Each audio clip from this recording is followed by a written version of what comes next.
Welcome to eDiscovery Leaders Live, where I get a chance to chat with luminaries in eDiscovery and related areas.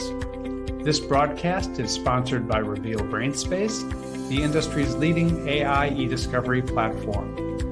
Don't forget to subscribe to watch me, George Socha, weekly with leaders in eDiscovery. Thank you for tuning in.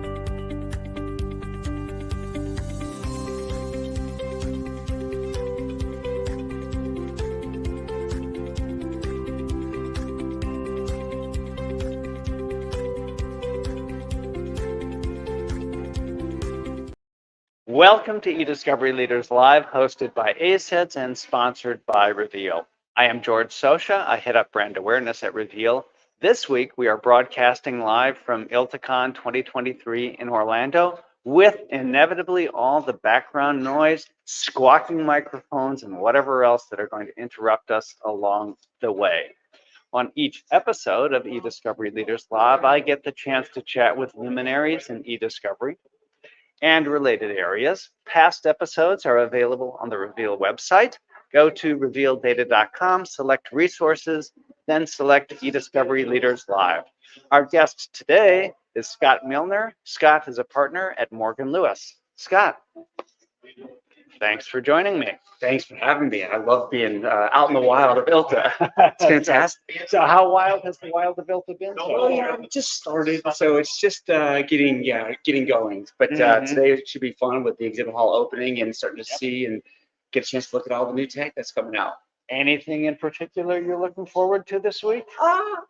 One, always reconnecting with our friends in the industry. I think it's always important to kind of get a chance to see what people are doing and how people are doing, both professionally and personally. And then I'm always about checking out new tech. What's changing the game, and what tech can maybe help solve some problems that my clients have. So I'm going to take that in two directions. First, the new tech, then, if you will, the old. Yeah. So let's start with the new tech. What has piqued your interest? I know you haven't seen anything. The exhibit hall isn't open yet. What maybe do you think is going to pique your interest? Well, I am curious what everybody's doing with generative AI, right? I mean, everybody talks about it. It's a buzz, and it's something that we'll get to talk a little bit about even in our session later this week. But so I am curious what people are doing, how they're doing, building into their current platforms. So that's one area I just really want to just kind of see what people are doing. I think it's interesting to see what's there and what's really just being talked about from a marketing perspective. Do you have any gut sense at this point about how much is there and how much is talk and hype? I'm gonna go 80-20, talking hype, 20 is what's actually there. But I think that's natural. I mean, this is new tech, and you need to actually see how it works, and then I think pivot and actually I think use validation to try to get it to the right level that you need to actually change the way we deliver services. Well, and talking of new tech, this is the newest of new tech we've ever seen in this industry. Yeah, the chatbots and the like have been around for a while, but Gen AI, which is, Open AI's ChatGPT, which is what really caught people's attention. It's only been with us since November. I know. Yesterday. But it's fun. I like to play with it personally. So that's not even really from a work perspective, but I'll write funny poems. Like I'll send my kids funny lines from there. I'll have them, and I'll write my daughter, which is sleepaway camp, a letter from ChatGPT, and then I'd be like, now write it like if I was 14 at a sleepaway camp. So it's just fun to see how it changes the tone of the communication. And does it capture the essence of Scott at 14? It's probably smarter than I was at 14, but it was fun. Yeah. So before we jump to the old tech, you mentioned our session. Yes. Well, I'm super excited because I think what is old is new again, and I love the fact that we're going to really kind of bring some light portable models. To me, it's one of the tech that really gets overlooked and not easily rolled out. You don't hear about it as much, and so it's exciting to kind of get a chance to say why. Like, what is stopping people from wanting to roll out or use portable models? So it's kind of fun to get a chance to do that with really good panelists. And I too am looking forward to that. That should be interesting. Yeah. Now, onto the old tech. Yes. I mean, not that old, but it just doesn't have the flash and pizzazz of Gen AI, who knows what. Analytics. Yes. Talk about analytics. Well, it goes back to my position. getting lawyers to change the way they do things is really hard. And every time there's a new shiny object or shiny toy, it takes a while to get the adoption that we really want. And I get it. People are starting to use things in their daily lives, and maybe that will help change it. But I don't think that's always the case. So for me, my goal is really just to remind our colleagues and our clients that there's the day-to-day analytics that are still available to us that are very powerful. Just gap analysis, social networking, supportable models. Traditional TAR, I still can't believe we're still talking about it, but people won't use all the TAR workflows that are available. Anomaly detection, sentiment analysis, all great ways to, I think, show real movement in how we do it. So let's touch on a few of those, and I'll just start picking some at random. Let's go. TAR. Yes. I've had discussions with numerous people in the United States about TAR, but I've also talked with lawyers and legal professionals from Great Britain, Australia, New Zealand, many of whom I think are far ahead of their counterparts in the US when it comes to the use of TAR, both the pervasiveness of the use and the sophistication of the use. What are your observations on that? I do see a little bit of that as well in some of our European offices, and I think part of it is because they have to be efficient, right? And the tech really does support that. And so I am seeing more willingness to use some of these new tools, particularly TAR, to drive that efficiency in their workflow. They're not scared of it. So I agree with you. I tend to see, when I was living in Europe and I was actually building out our EU capabilities, the irony is I was getting lawyers over in Europe, in the London office in particular, more excited about using our analytics than I can sometimes in the States. But now, we're getting more of that now. But so the need to be efficient is part of it. Any other factors? Well, I think just getting the information faster. We're often have challenges of trying to get to data faster, information faster, and I can explain, hey, we can do it. Think about the old days. I started in a warehouse of boxes, and I've looked at 1,000 boxes. If I didn't have to go all through all 1,000, I can go through just the first 10 to find out what I need, or at least enough information to keep moving. That's a win for everybody. So let's then take that thought and look at different forms of analytics and how they help you get to what you need faster. So one of my favorite is we do a lot of investigations, and the anomaly detection and sentiment analysis are just fantastic aids to that, because you can't craft searches to find some of these things, right?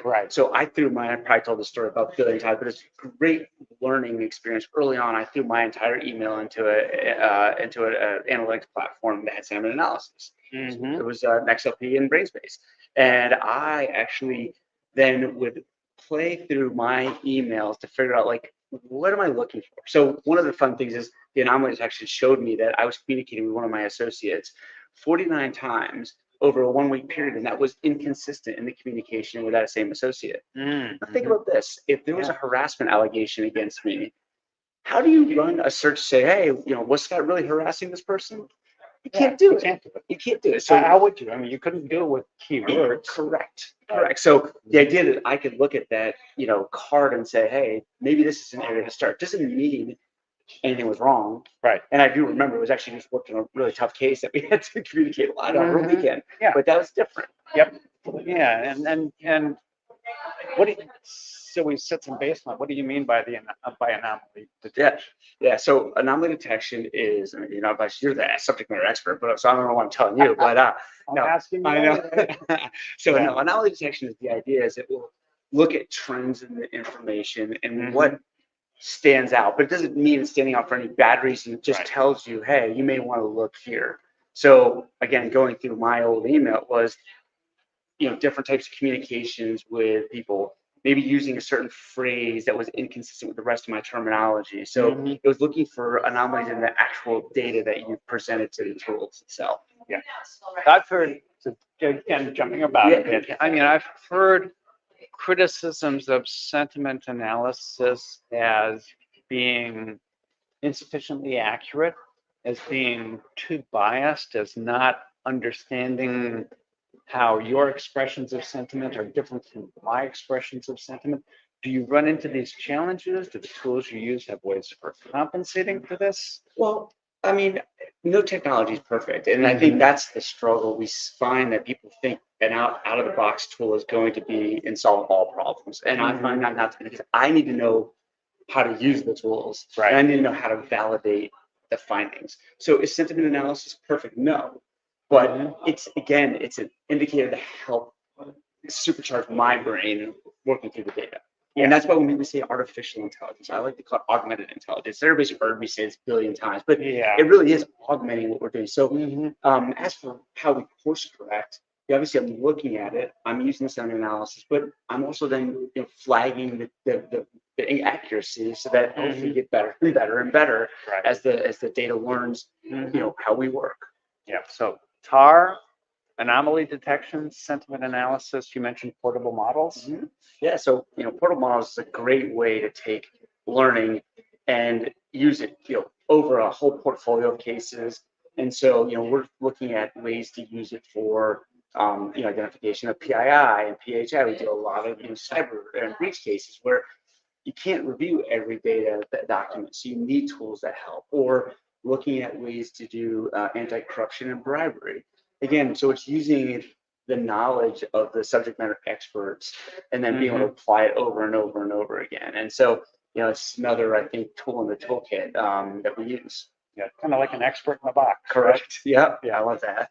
Yeah, that's not my phrase. I think that's Jay Lieb's phrase. Get Jason credit, I fine. think he deserves the credit. He came up with XLP after all. Yeah. What other then forms of analytical tools are you using? So two other big ones are the whole communication analysis, right? So I call it social networking. I don't know if that's the actual term, but I like to call it that because I love seeing who's talking to who. For me, when I'm helping support my clients during their analysis, I want to make sure I have the right people in legal hold. And if I've got the 5 key custodians data and I can do some social network and be like, all right, well, I didn't know they were talking to Jay. And I didn't think about Jay, and I see this huge chain of communications with Jay. I'm like, all right, now I need to explore what Jay's role is. Right. So that helps me, proactively learn a little bit more about the case. But people don't always remember everything. Yeah, the data doesn't lie. So if I can get information from the data, I can then go investigate what that data says. So that's another one. I use it when I'm doing meet and confers and negotiating because when I'm asked about why don't you have these 15 custodians, I can find out who's talking to who, do I need to, and what arguments can I make, surrounding that for inbound productions, despite being often on the asymmetrical side of the V, where I don't have a lot of data. Every once in a while, I do get data. Right. And it's nice to use these tools to kind of interrogate the inbound productions, looking for gaps. Is there a smallest size inbound production where it's useful to use these tools, or doesn't it not even matter? I don't think it matters. Obviously, if it's 5 documents, just going to review the 5 documents. But I think, anything over a couple hundred to 1,000, it's worth at least putting it through the tools and seeing what we can find. I love looking for gaps. It's again, it kind of puts your interrogator hat on, right? So it's nice to kind of get that information. Yeah, because I hear people so often talk about e-discovery as a systematic, step-by-step, check the box process with the primary objective being to give to the other side things they asked for. I think about what I did when I was in practice, and yeah, I had that.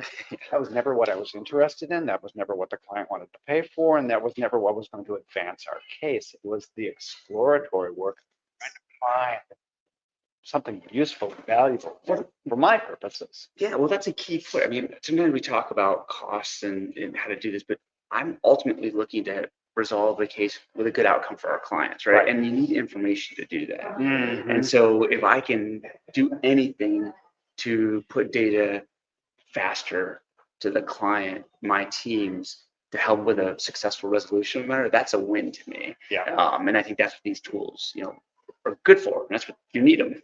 So you are a partner in a large firm.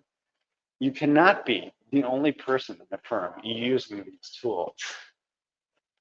What's the structure look like? How do you, I guess where I really want to go is how do you bring the litigators to the point where they themselves are making effective use use of these tools? And I know it's a challenge. Well, I mean, I do think that people and lawyers are open to learning about the tool. So we have a whole, what we call eData Bootcamp, where we do a lot of real practical nuts and bolts use of the tools and training across the firm. And I always find like, just try it in your case. And so I took this design thinking class because I'm like, and I love it because it was like no lawyers in my cohort. So I'm learning from business side of how do you change. So we did this whole look, ask, try. So we found out like how litigators were doing their work early. Yeah. And we'd follow along and be like, now let me show you how to tweak it. So I could kind of see their brain working, and then I could show them and educate them how these analytics tools can actually get them from point A to point B significantly faster. Yeah. So you'll get adoption, and ultimately I tell them the more you use of this and frees up your time to actually focus on the merit side. And it doesn't hurt that I have a team of 60 people on the tech side and 30 people on the lawyer side, plus hundreds of review attorneys that can help kind of backfill and support them as well. We'll see if you even want to take on this question, but I'll ask it anyway. All right. You can tell me to move on to the next one. What I see as one of the challenges with how so many people do e-discovery today is that they will have medium to large teams of reviewers. They might be their own staff, they might be contract reviewers, they might be through a service provider or whatever. But the reviewers are given a very specific set of instructions about exactly what to look for. And they're supposed to go through the documents as rapidly as possible to make it as cost effective as possible. And that's okay, I guess. But what I see often not happening is two things. One, there's no flexibility in that process. And and I know that no case at the end is the case you had at the beginning.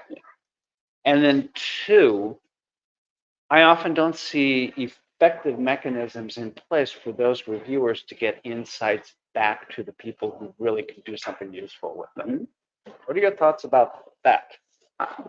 It's a tough question to answer because I think there's a lot of moving parts in there. Very but I think the idea is, one, my goal and one of the things we try to accomplish is data minimization. So yes, we do have to give our reviewer teams instructions.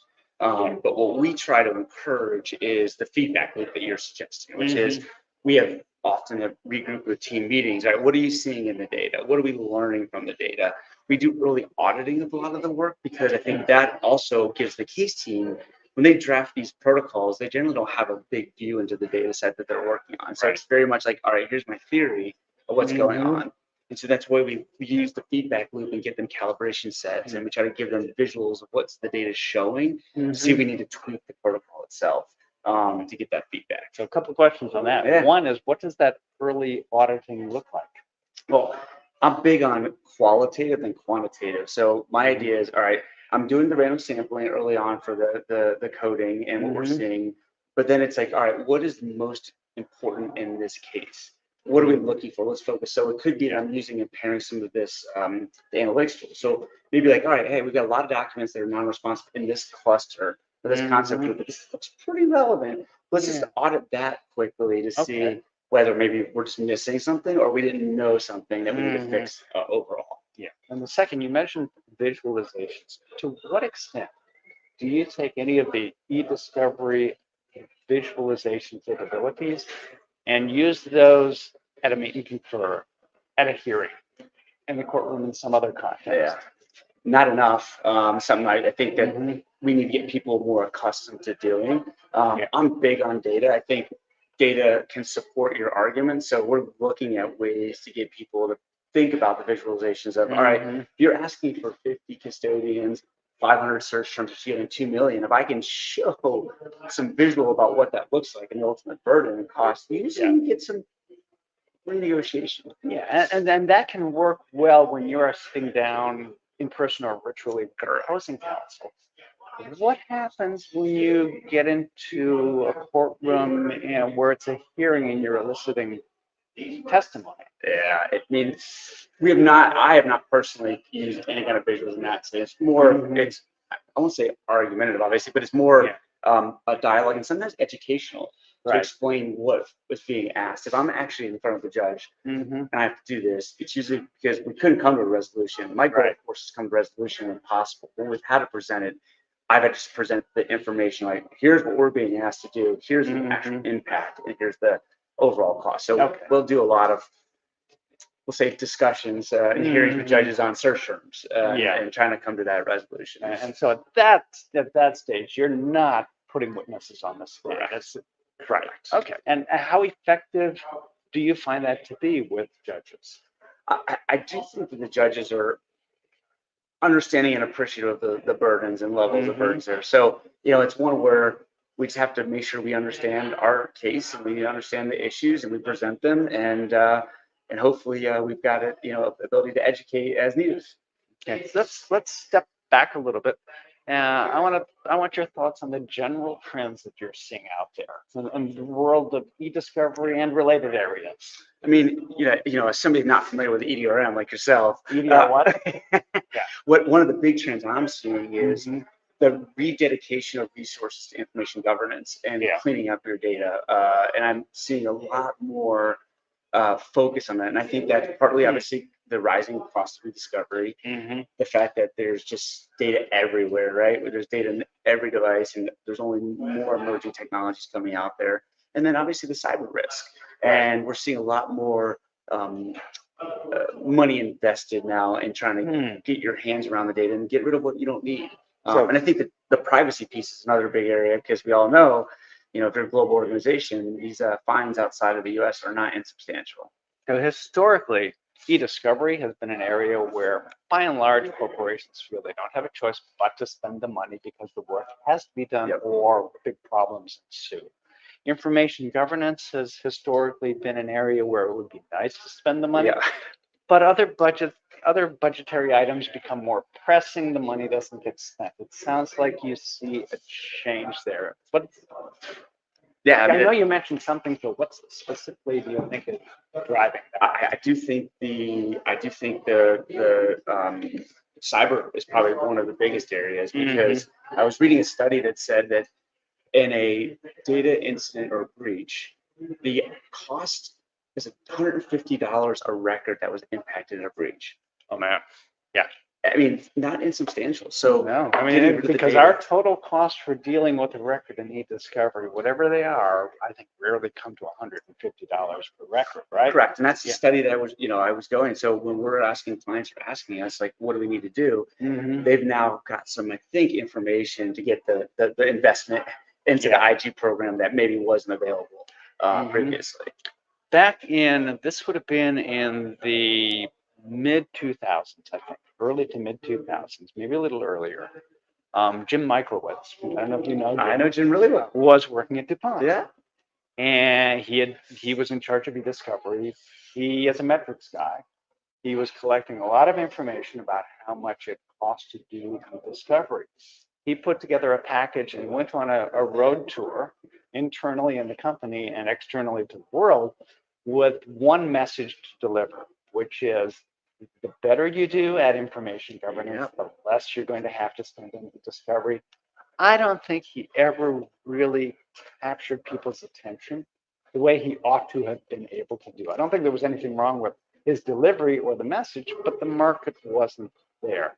Sounds like the market's more there now. I mean, that's what I'm saying. Again, the amount of requests I'm getting for information governance is just, it's exploding big time. And I think, again, these are the reasons that you're actually seeing. But no, Jim is a good friend, and I remember him talking about this, and you see the numbers, and it's staggering. The cost of a gig of data that you didn't need to keep. And I think that's value add. So, kind of what I would say is I use data to actually give it back to clients to say, hey, if you need help, let me give you some data points. You have X amount of documents that probably would have fallen under the bucket of rot, right? Redundant, outdated, don't need it. And it was still retained if you didn't need to retain it. And these are costs that probably wouldn't have had to be incurred if you had your information governance. So it's kind of a nice way to give some clients information with their real data.